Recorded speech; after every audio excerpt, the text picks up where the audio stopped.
मुकेश अंबानी जी की media company जो कि हमारी नेटवर्क 18 और टीवी 18 है, उन्होंने रिसेंटली ये बोला है कि दोनों कंपनीज को मर्ज करके एक स्टैंड अलोन मीडिया कंपनी अब खड़ी होगी। इतनी सी बात में इतना समझ में आ चुका है कि आज की डेट में अगर आपको इंडिया के अंदर लीडरशिप पोजीशन चाहिए मीडिया सेक्टर के अंदर, तो दोनों कंपनीज की जब बैलेंस शीट को मर्ज हो जाएगा तो आपको ये आइडिया लग सकता है कि कितना बड़ा ये ग्रुप कंसोलिडेटेड बेसिस पे बन सकता है। इससे सबसे बड़ा फायदा ये होगा कि कॉस्ट ऑफ फाइनेंसिंग कंपनी के लिए कम होगी, कॉस्ट ऑफ ऑपरेशंस के अंदर सिनर्जीज आएंगी और इसके सारे चलते हुए जितने भी बिगेस्ट प्लान चल रहे हैं पूरे के पूरे मीडिया ग्रुप के मुकेश अंबानी जी के, उनको मुझे लगता है स्ट्रीमलाइन किया जा सकता है। क्योंकि आज की डेट में स्पोर्ट्स, डिजिटल मीडिया और जैसे कि जैसे जियो सिनेमा उनका है, उसके अंदर जो केपेक्स की रिक्वायरमेंट है उनको फुलफिल करने के लिए मुझे भी यही लगता था कि ऐसे ग्रुप को बड़े लेवल पे काम करने के लिए बहुत ज़्यादा फंडिंग की रिक्वायरमेंट भी होगी। और इसी के चलते मुझे लगता है कि अब फॉरेन फंडिंग भी इस ग्रुप के अंदर आ सकती है बहुत जल्द। क्योंकि जिस हिसाब से कंपनी के केपेक्स प्लान है एक्सपेंशन को लेके, जहां पे उन्होंने स्पोर्ट्स के अंदर एक बहुत बड़ी इन्वेस्टमेंट करी हुई है, जैसे कि उन्होंने जियो सिनेमा के अंदर एक बहुत बड़ा एक्सपेंशन शुरू किया हुआ है। क्योंकि इंडिया के अगर ओटीटी प्लेटफॉर्म्स की अगर आप बात करें तो मेरे हिसाब से आज की डेट में नंबर 1 था नेटफ्लिक्स, बट इसको बहुत तेजी से कॉम्पीट करके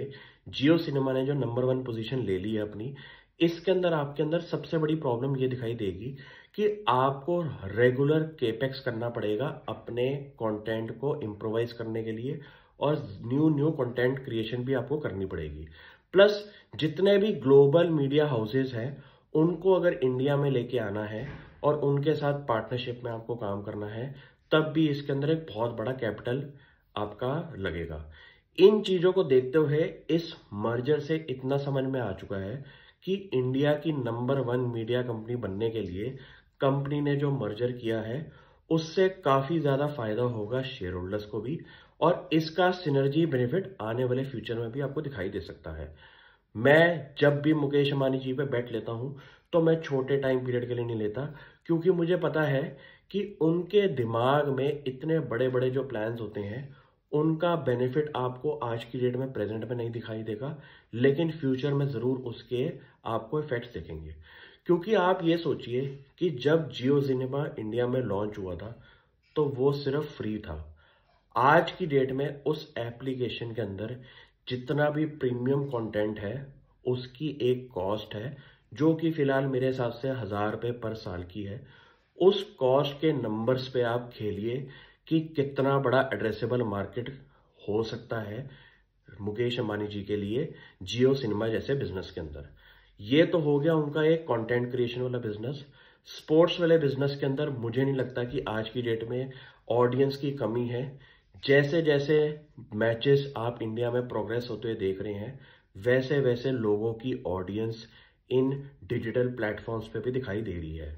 ये तो हो गया इनके जो बिजनेसेस है जो कि न्यू है। इनके पुराने बिजनेसेस की क्या बात करें, जो सीएनबीसी का प्लेटफॉर्म है न्यूज चैनल के अंदर जहां पे शेयर बाजार की न्यूज आती है, मुझे लगता है कि इंडिया का डोमिनेंट मार्केट शेयर इस कंपनी के पास है, जहां पे आपको फाइनेंशियल न्यूज के लिए कुछ भी कंटेंट देखना है। ये भी बात होगी कि ये एक बहुत बढ़िया बिजनेस चल रहा है। और हुकुम का इक्का जो मुझे लगता है कि एक बहुत बड़ा नंबर बन सकता है फ्यूचर में जाके वैल्यूएशन के नाम पे, वो है मनी कंट्रोल ऐप। आज की डेट में आपके पास डीमैट चाहे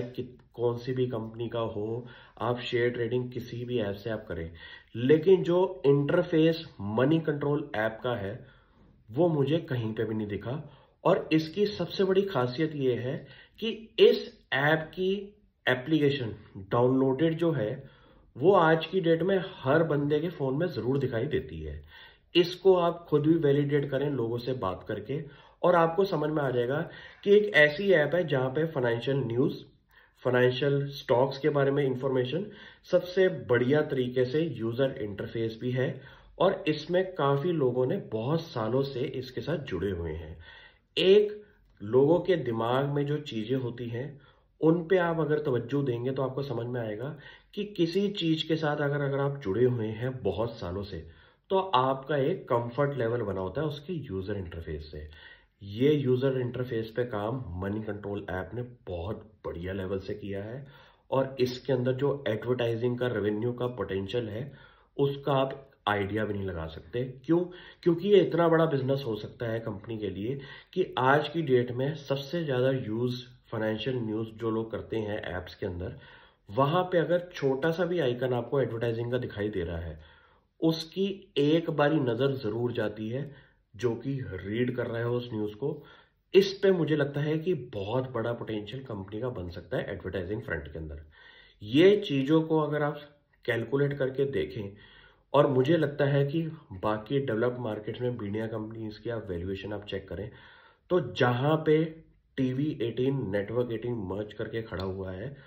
उसके नंबर पे मुझे बहुत बड़ा ग्रोथ का पोटेंशियल दिखाई देता है। क्योंकि ये एक ऐसा बिजनेस है फिलहाल जो कि मैनेजमेंट लेड बिजनेसेस हैं, जहां पे एक्सपीरियंस मैनेजमेंट काम कर रही है बहुत सालों से, और उसके अंदर इनके ग्रुप के अंदर एक लीडरशिप पोजीशन भी इन सबको मिली हुई है डिपेंडेबिलिटी के साथ। डिपेंडेबिलिटी एक मार्केट के लीडर्स के साथ होना बहुत जरूरी है कि वो लोग अपनी एक्सपर्टीज से इस कंपनी को डेवलप कर रहे हैं और अच्छी तरह से मेरे को लगता है कि इस कंपनी को आगे लेके जा रहे हैं। इस स्टॉक पे आप, हमेशा मैं बोलता हूं कि इसको आपको टाइम देना पड़ेगा, तब जाके इसमें मजा आने वाला है।